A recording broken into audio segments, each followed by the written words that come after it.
Today on the Fixed Ops Mastermind, a good friend of mine and the Fixed Ops community, Joseph Clementi, Executive Vice President for Traver Connect. Welcome back, Joe. Dave, thanks for having me. I've been excited to get on another show with you, so thanks for having me. It's great to have you back, Joe.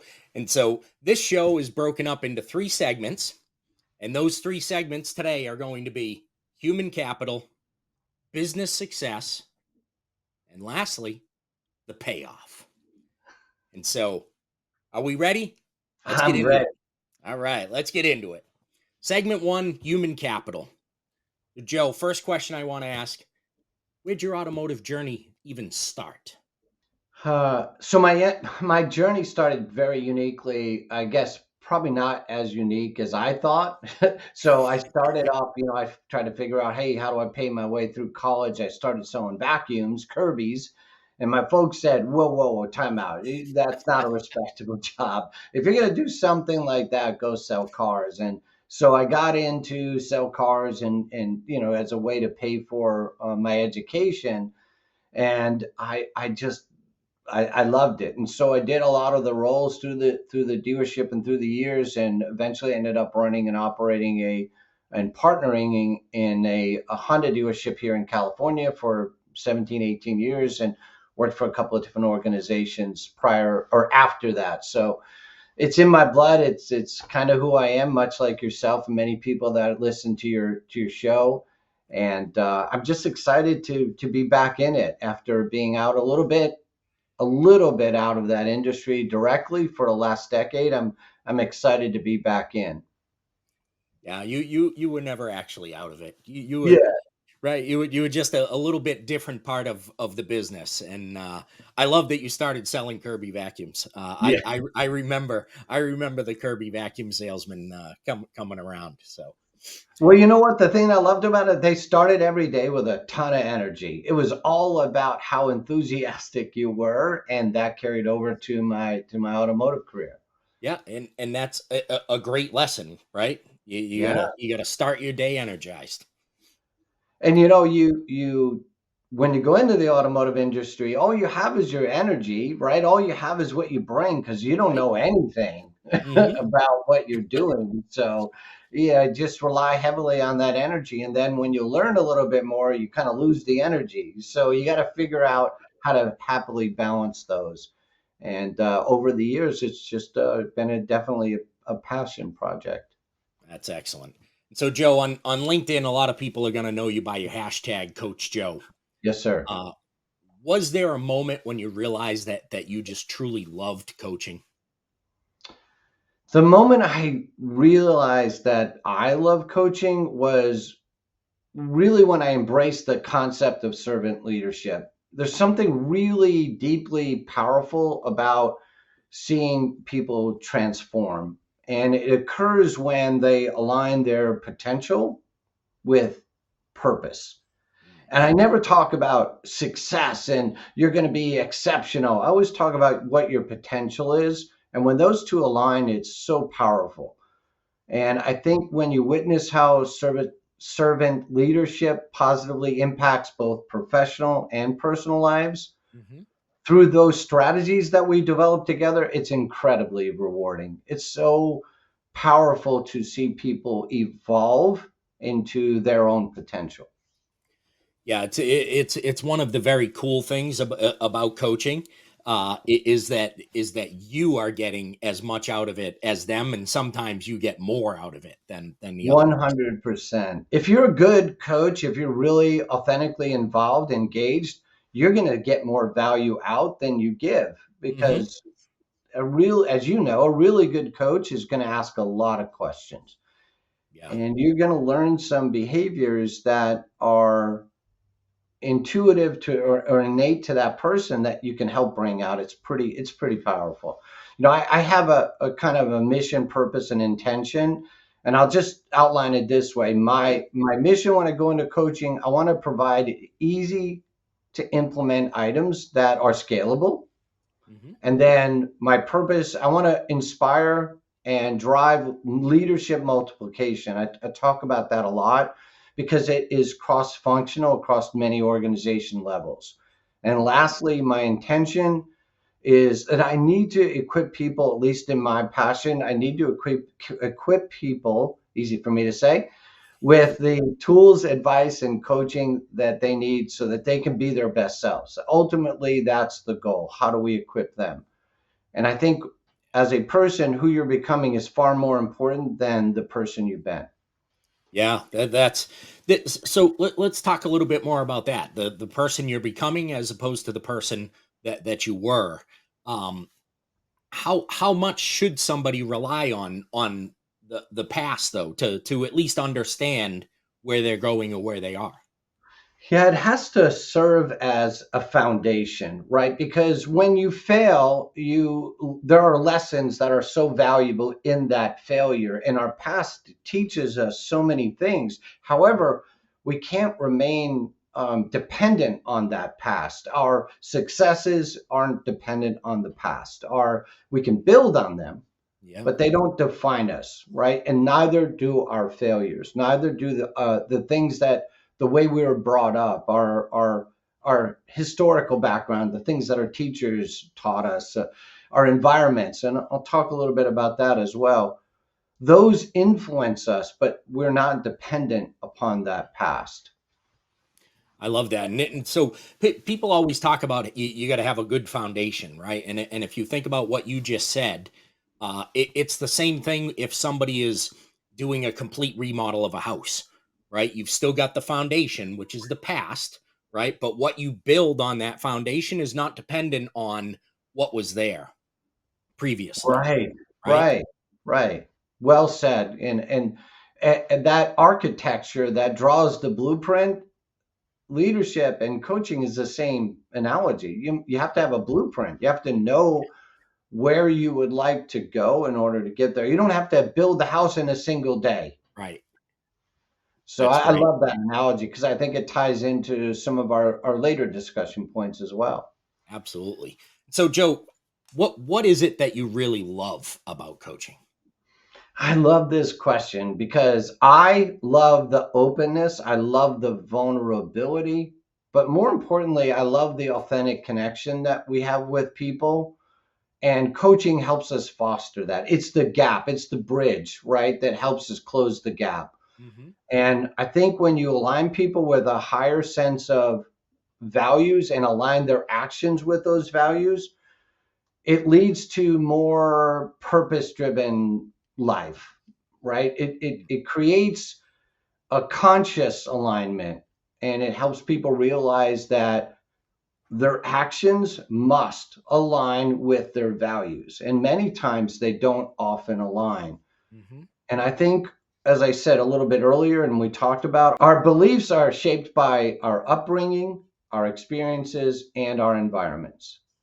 Hmm. When we challenge and replace limiting beliefs, we tap into the innate potential that exists in every one of us, and coaching opens this door. It allows that transition to happen. That's what I love about coaching. And when you connect with someone and they're applying what we discuss, all of a sudden they're coming to you with more victories. They're coming to you with the positive items. And how do I replicate this, right? I think you and I have talked about this at great length in the past. Coaches do not have all the answers. No.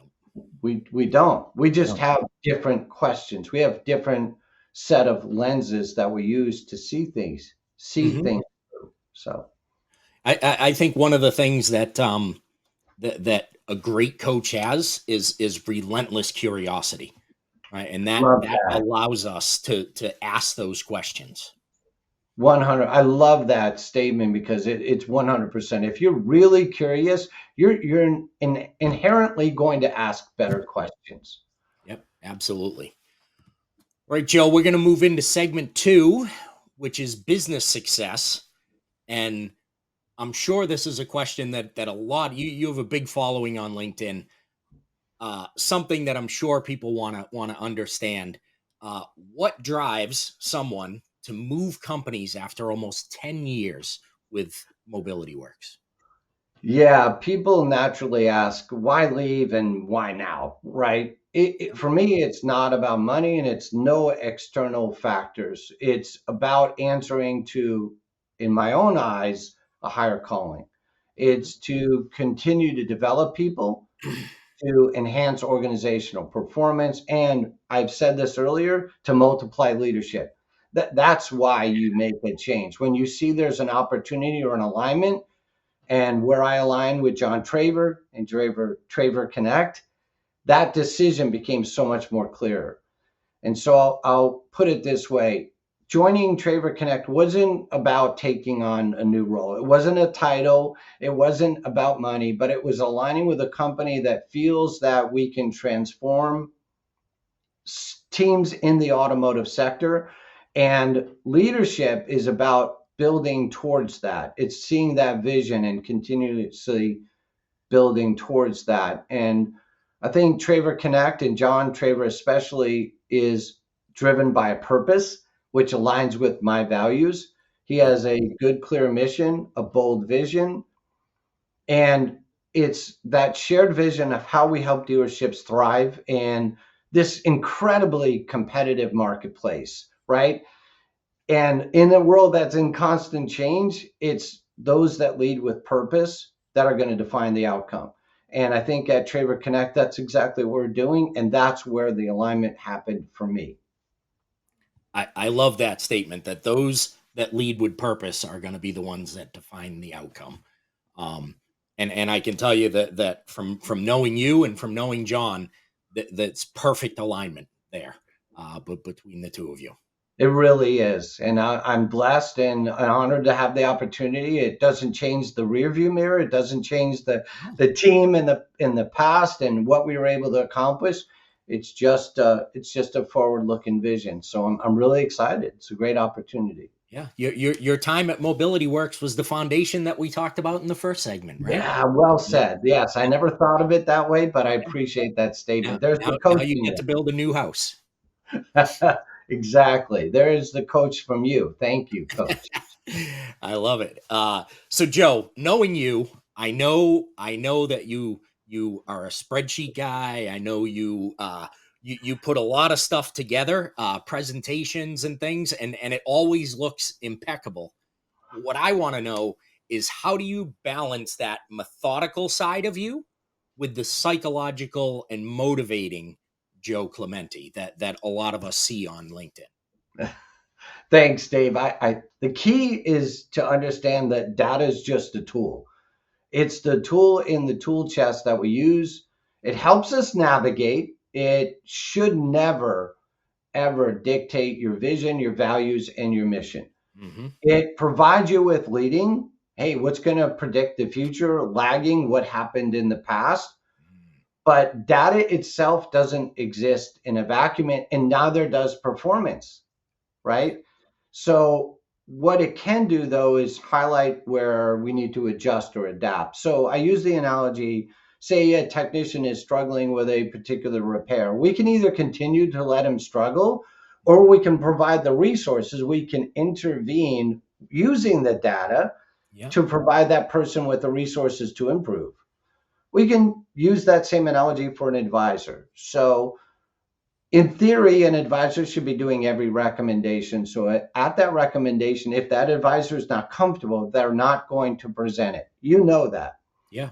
And so if you use data to alter the behavior, to adapt, and then provide insights to coach up, guess what happens? Now that person aligns more with what the data is telling them.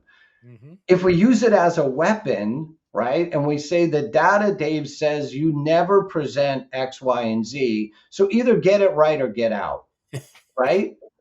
And that's when it can become destructive. So as long as you're using it with an alignment, you can do it so that at the micro level, Hmm. you can understand root cause. And if I don't want to, if I don't want to recommend, let's just say it's a transmission flush, right? It doesn't Yep. align with my values. Just is this as an example. If I don't want to recommend it, guess what's going to happen? I'm not going to recommend it. Right. However, if you use data and then you insert training to help me understand the value of that, Hmm.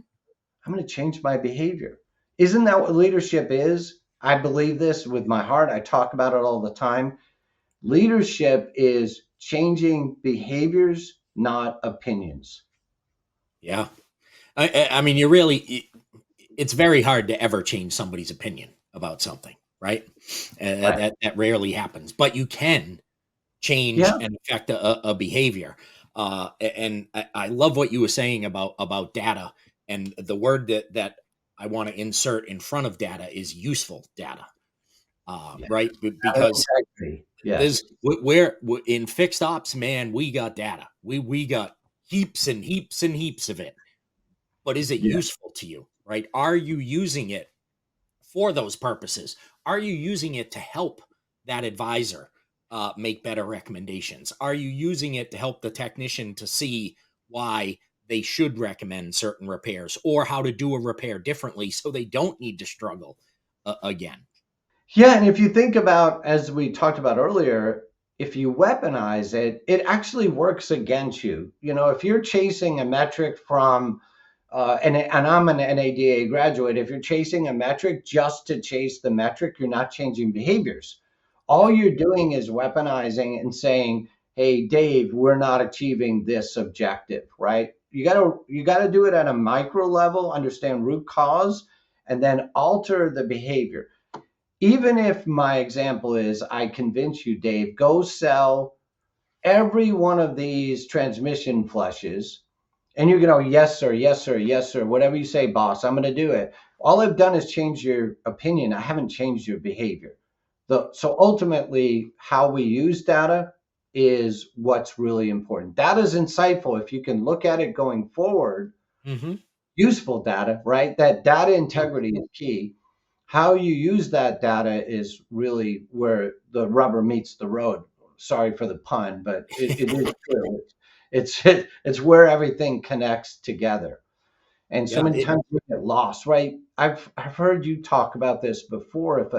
If a service manager sits at his desk all day and just stares at numbers, Yeah. we're not altering at the micro level. We're not changing the course. We're not changing behavior. All we're doing is managing to the numbers.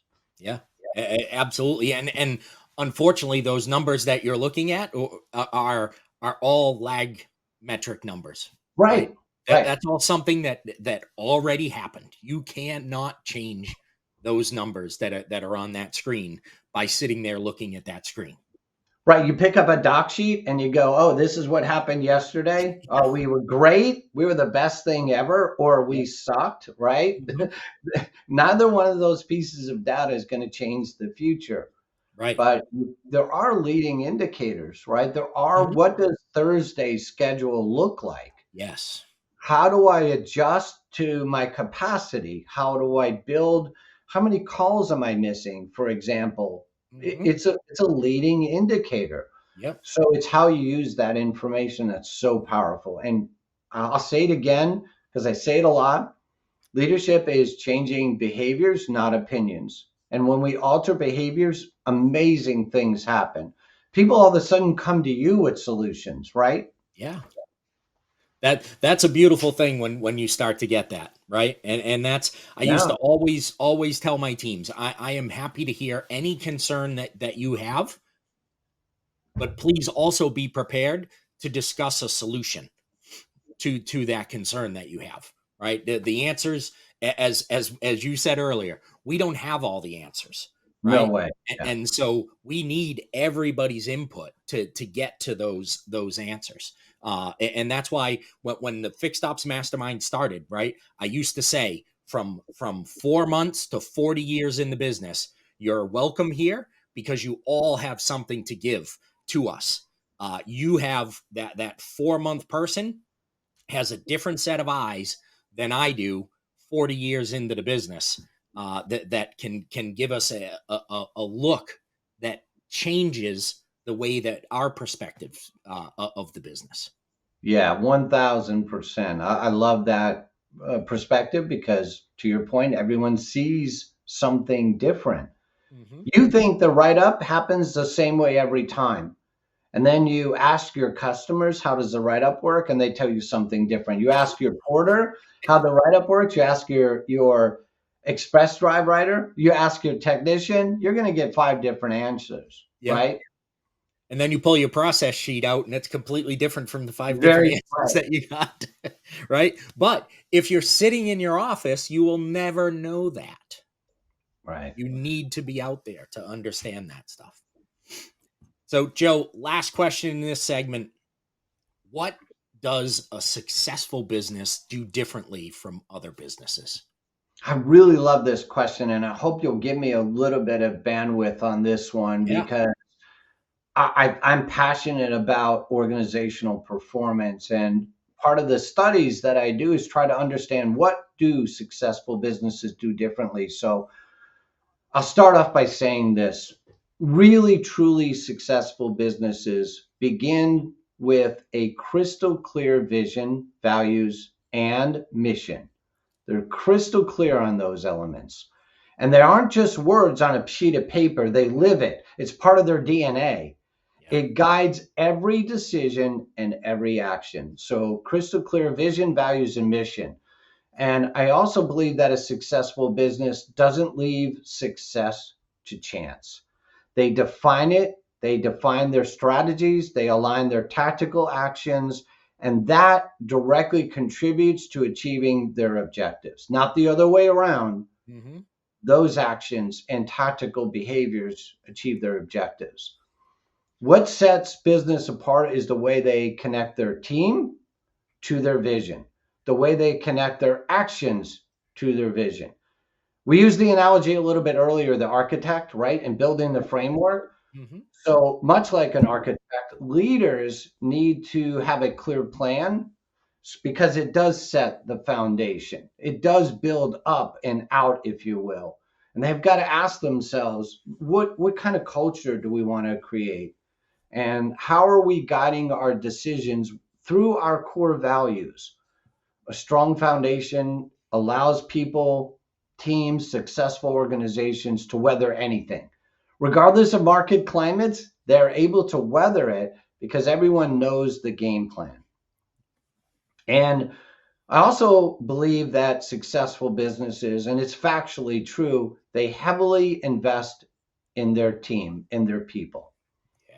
They invest, they recognize that strategy is only as good as the people that execute on them.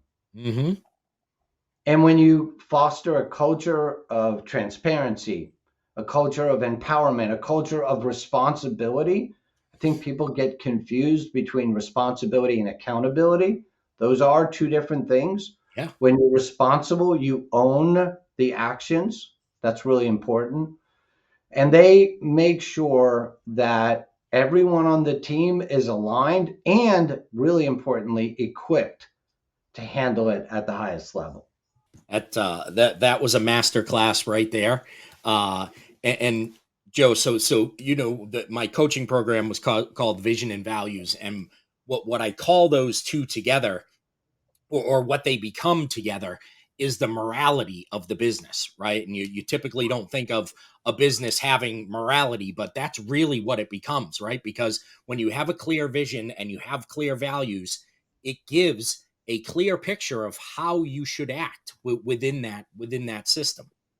Amen. I've never heard that before, the morality, but I'm stealing it because I love it. And it is so true. Listen, your culture is alive and thriving whether you're aware of it or not. I know this Mhm. is not specifically about culture, but successful businesses have a strong culture and they Yes. connect their people to that culture. If your organization as a dealership is the only culture is tied to the bottom line, Hmm. I can almost assure you that you're going to have high turnover rates. You're going to Yeah. have disconnected people. You're going to have front versus back or sales versus service. Yep. You're going to have conflicts, and you're going to have an environment where people only care about themselves. Hey, how do I get paid? Right. I don't want this job, Dave. I want that one because that's how I get paid. Right. Yeah. And then it becomes less about really serving the customer and more about how much money I make. Right. And And the funny thing is if they if they realized that serving the customer is what allows them to make more money. Yeah, well, the customer is why we exist, right? Because if we Yeah, don't have a customer, we're fired. If a right. customer fires us, then we think, well, we'll just replace them. But in today's environment, when a customer fires you, 30 other people, maybe 50 other people fire you in accordance, right? And ultimately what the culture does do is allow you to see other things with a different set of lens, right? Yeah, So at Traver Connect, I'll use this as a selfish plug, but yeah, what we're really trying to do is help reduce the friction for your customer. How yeah, hard is it to make an appointment today? And then make it easier for you at the dealership level to reconnect with your customers. yeah. John calls it experience matters, right? And it Yep, really, truly does. Theirs, yours, ours.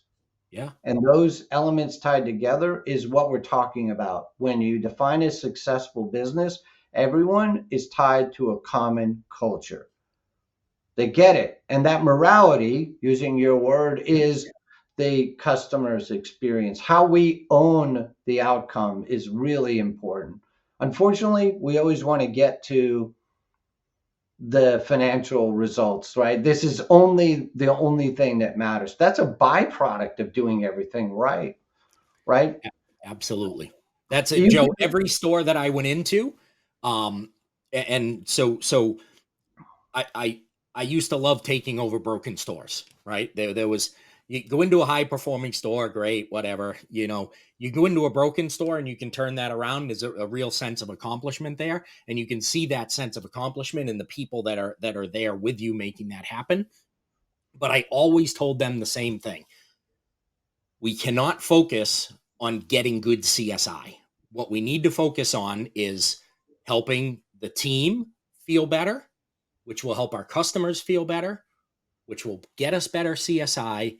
And in the end, we will all make more money because of that, right? The end is not good CSI and more money.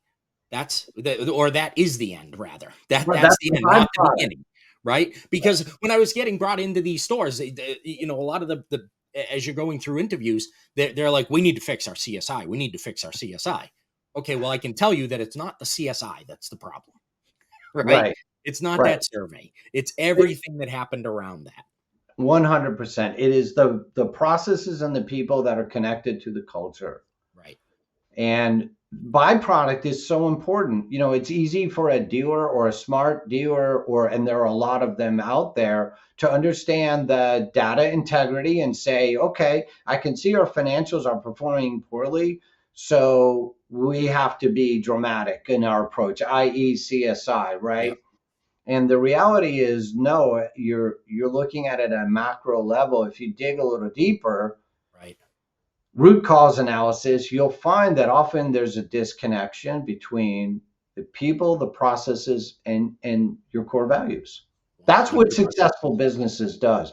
Jim Collins wrote about this in Good to Great, and that study narrowed it down to 20 of the most successful organizations in the country, in the world, and some of the things that were congruent with those organizations. And it ultimately always ties back to their people are aligned in their culture, right? They invest in their people and they're consistent.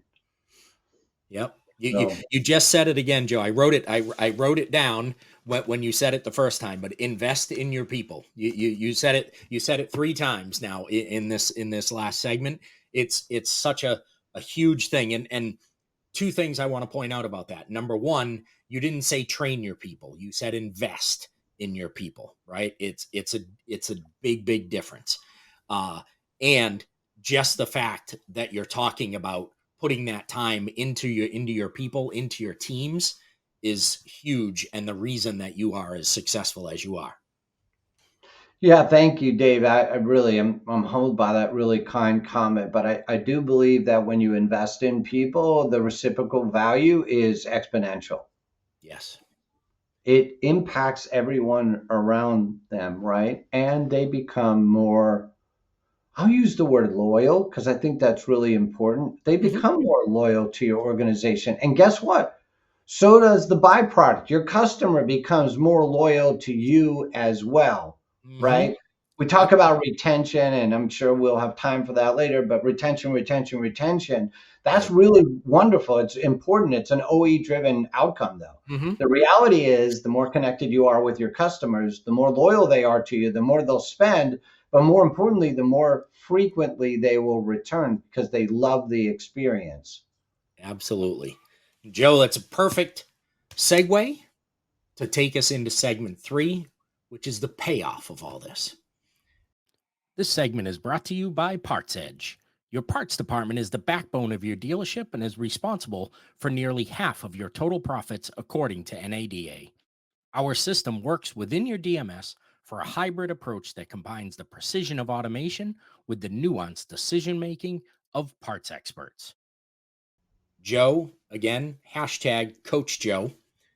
Coaching is pulling out the best in people. How do you go about doing that?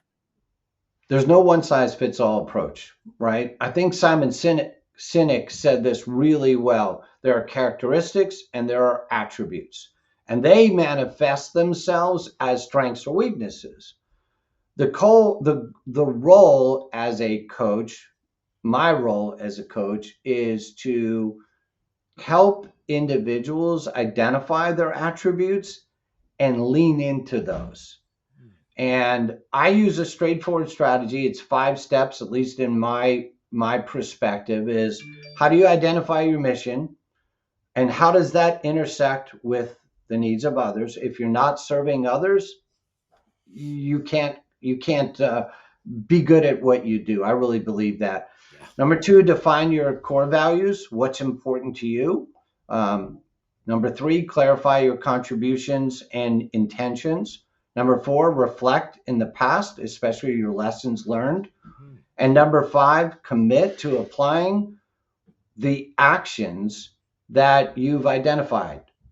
So without action, it's all of that is has no value. People have to act. A person has to be well invested to act. And if they are committed, you and I talked about this offline one time where someone said, I'll pay you more. I'll pay you X. I'll pay you Y. I'll keep paying you. And the easy thing to do for a coach is accept that money. Right. The difficult thing is say no, because you're not really invested. We could talk about actions and you might not take any of these. What's the point? Yep. So it's really important that you have a vested party that says, yeah, Dave, I really want to get better. I really want to improve. Mhm. And, we as coaches, our job is just to help people do the things they already know how to do, but bring it out of them, right? I call it their inherent genius, right? The things that are natural to them and just bring that out. And I think coaching is the gateway. Mhm. And when people understand how to tap in their innate genius, the results are amazing. They're more rewarding for me than they are the individual. Yeah. And that perfect segue again into my next question. What do you typically see as far as improvements from coaching someone? The most impactful item, I guess I could say, is when people connect to their why. When they really understand, hey, why am I taking on coaching? Is it to make more money? Well, no, not really. I really want to become this or do that. It's the deeper they do their why analysis, when they become more connected to it, it improves their professional and personal life. And Mm. I see, especially when it comes to communication within their circle of influence, people become more intentional. And that byproduct is it shapes their character and it helps them make better and deeper connections with other people. And ultimately, they say to me, wow, I can't believe something as simple as this made a difference because I listened to my daughter a little bit better. I paid more attention to my spouse, or at work, instead of just jumping into an answer, I listened a little bit further. And that transformation is really them. Yeah. It's Right. just those are the subtle improvements that people have brought forward as a result of a good coaching strategy. Yeah. Coaching to me a lot of times, and Joe, I'm gonna show our age here. The highlights magazines when you were a Yeah, kid, and yeah, there was the picture with that was drawn with all hidden stuff in it, right? And you couldn't see a lot of the things. You knew what you had to find, and then once you found it or somebody pointed out to you, you couldn't stop seeing it, right? So yeah. there was a giraffe hidden in there somewhere that you couldn't see when you looked at the picture. You finally found it, and now every time you look at that picture, you see that giraffe. And that's what coaching helps people do. They help them see what was already in there and bring that out and let them focus on that.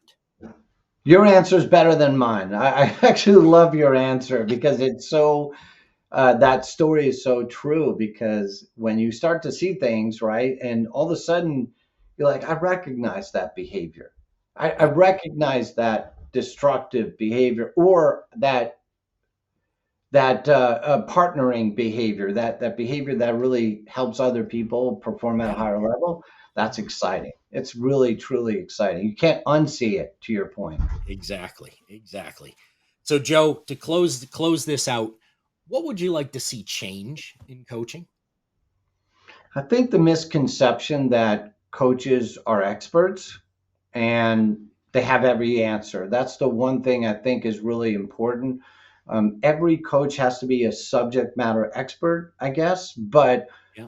we don't have all the answers. And when you are asking the right questions, better, more intuitive questions, you're going to get better results. So I'd like to see people recognize the value that coaching provides when they invest in themselves. And that's what it takes. You know, if you take a professional athlete, they don't just have coaches on the field, they have a subject matter expert that Right. is relative to their business. So maybe it's a business coach, maybe it's a personal coach that aligns them with their family life, or there are myriad of different attributes to that. Hmm. And I think the players that maximize their potential, there aren't just financial rewards in that, right? It affects every aspect of their life. And when you fine tune, I like to call it hardwiring. When you hardwire we call it soft skills. That's the word in Yeah. today's word. But I really think when you hardwire those soft skills, all of a sudden they become part of who you are as a person. You don't have to change, you don't have to be fake, and that authentic person just comes out. And it's amazing when if people could just see coaching as more than just this negative connotation to people chasing a paycheck. It doesn't have to be that. People Hmm. that are vested like you are, and I know that I am, and many other experts are, um, they care about your outcome, right? That's way Yeah. more important than any monetary gain. It just Hmm. is. Yeah. I can tell you, I got a message the other day from somebody that I coached. I don't even know how long ago it was, 4 or 5 years ago. And I got a message just reaching out saying, "Hey, thanks very much. Your coaching was impactful, and it's really helped me in my career." That meant way more than the money that I got 4 years, 5 years ago from him to Yeah. do that coaching. Right? That's the payoff. It's not the money. The money disappears. It gets spent. But that feeling doesn't go away. It is the most rewarding aspect of being a vested coach Yeah. is seeing the transformation and then someone just say, thanks, coach. I appreciate that perspective. I have changed because of this. And when that happens, when someone calls you back and just says, hey, I just want to let you know, it not only helped me professionally, but I'm a better dad. I'm a better mom. I'm a better Mhm. sister, brother, aunt, uncle, whatever that might be. Yeah, That's powerful and it's lasting. it sure is. Joe Clementi, Executive Vice President with Traver Connect. This has been an incredible time with you. Thank you for joining us. Thank you so much for having me. I had a blast. I could talk for an hour more with you. So we have just shared emotions. And remember, I'm going to steal your metaphor. And so if you see me using it, it's because Absolutely. I got this from Dave. So It's thank all you. it's all good. It's all good. You take anything you need. Joe, again, thank you so much for spending some time with us. Thank you for having me. I had a blast, Dave.